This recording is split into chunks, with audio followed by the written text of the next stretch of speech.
Okay, so I'm going to tackle question number 5. Hang on, I got the textbook over here. I'm going to have to make sure I copy it right. So number 5 is I'd like the derivative of function s with respect to t when t is 4, but they don't define s as a function of t directly. They say s is a function of v, and they say that v is a function of t. All right, so basically this is essentially chain rule. I want the derivative of a function that has another function inside of it here with respect to the variable that's on the inside function.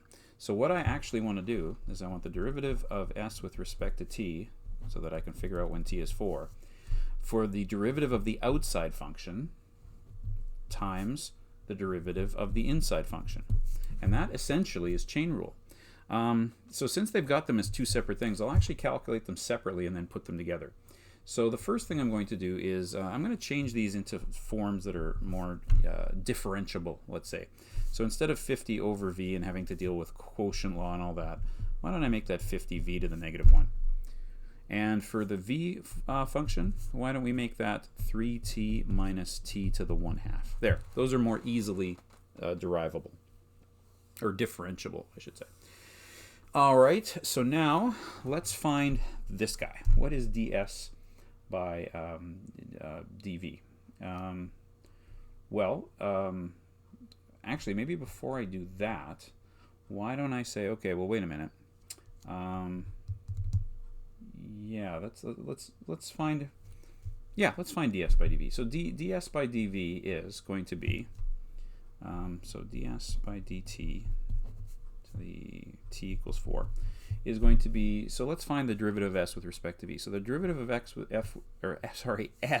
with respect to v is going to be 1 for this v here, minus 50, because the negative 1 becomes negative 1 in front of 50, times v to the negative 2. Are you okay with me just putting the v squared down there while I'm thinking about it?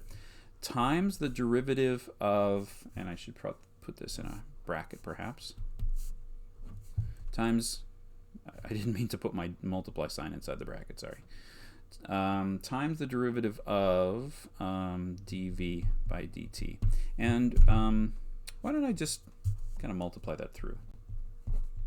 I don't know if that's actually helping me. It just kind of feels like I should do that.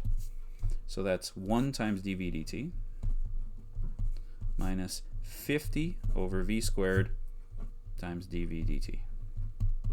Okay, looking good so far. But there's two things about this I don't know. I don't know the derivative of v with respect to t yet, and I don't know what this thing's going to look like when I plug the actual v thing into it. So first of all, let's actually find dv dt. So looking up here, I could even do it on scrapwork up here. dv by dt is going to be obviously 3 minus, and I guess I'm really using that guy, 3 minus 1/2 t to the negative 1/2, and that's probably easier to work with if I change that to t over 2 root t. So this thing and this thing are going to get replaced by that.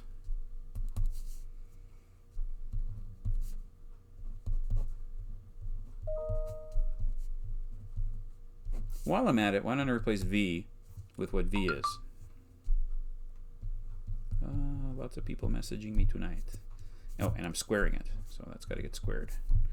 And times the thing I just figured out. What was dv dt again? 3 minus t over 2 root t. Okay, now at this point, sorry I was writing a little off the screen there. Now at this point, I could start doing some simplification. I could probably expand this, combine those two things with a common denominator, multiply that, and then maybe combine with this in a common denominator and make one big expression and see if there's factoring I could do to make it simpler. But at the end of the day, do I really care? Do I really want to spend my time doing that? It's not asking for a simple derivative or a simplified derivative. It's asking how much is this derivative when t is 4. So I think I'm ready to just plug in the 4. So let's plug in the 4. I get 4 over 2 times the square root of 4 is 2 times 2 times 2 is 4. So that's 4. Oh, hang on a sec. Do I have something wrong here? Oh, yeah, I do. This isn't a t. Sorry, that's my terribly bad writing. This should be a 1. Look at that. I wrote a t up there. I meant to write a 1. Egads. I need to go to bed early tonight. There we go. That's a 1. So this is 1 over 4. That's better. That was looking weird. Okay, so that's 1. So yeah, I had a mistake up there. I don't know why I put a t up there. Delusion. So 3 minus a quarter is that first part. Okay, the second part's where it gets a little nuts. That's 50 over 3 t's. What did I say t is again? T is 4.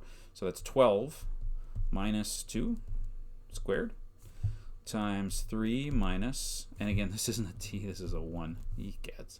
1 over 2 times 2 is 4. And I think I'm just going to figure that out.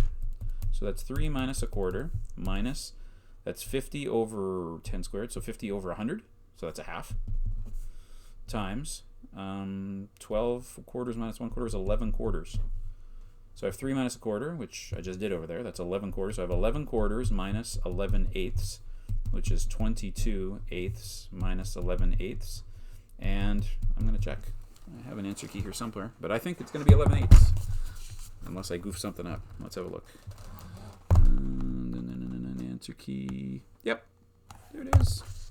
Yay, 11 eighths. So that's how I would do that question. I wouldn't bother spending a whole lot of time simplifying.